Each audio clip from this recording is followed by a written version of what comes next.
रे झूठ कोनी बोलूं जमा सच फील होवे खेतां आली नालियां में पैर तू डुबो के यार चूसिए रे गंडे कती गच फील होवे पर नाक ना चटाइए कदे भी देसिया में कमी देख के तेरे शहर की सड़क भूल जा काम आली कमी देख के भूत पपची का उतरे तेरा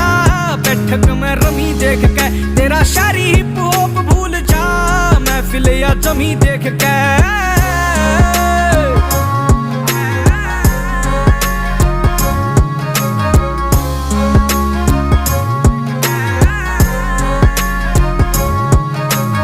घर में भी बात चले खेत और क्यार की सब तय अलग सुन ओ भी तेरे यार की एक बार गाम में जे मार जेगी गेड़ा अरे रास कोनी आवेगी या अवात ने बार की दिल देखे जांदे कोनी बुरे जाम के अड़े बालका ने जाने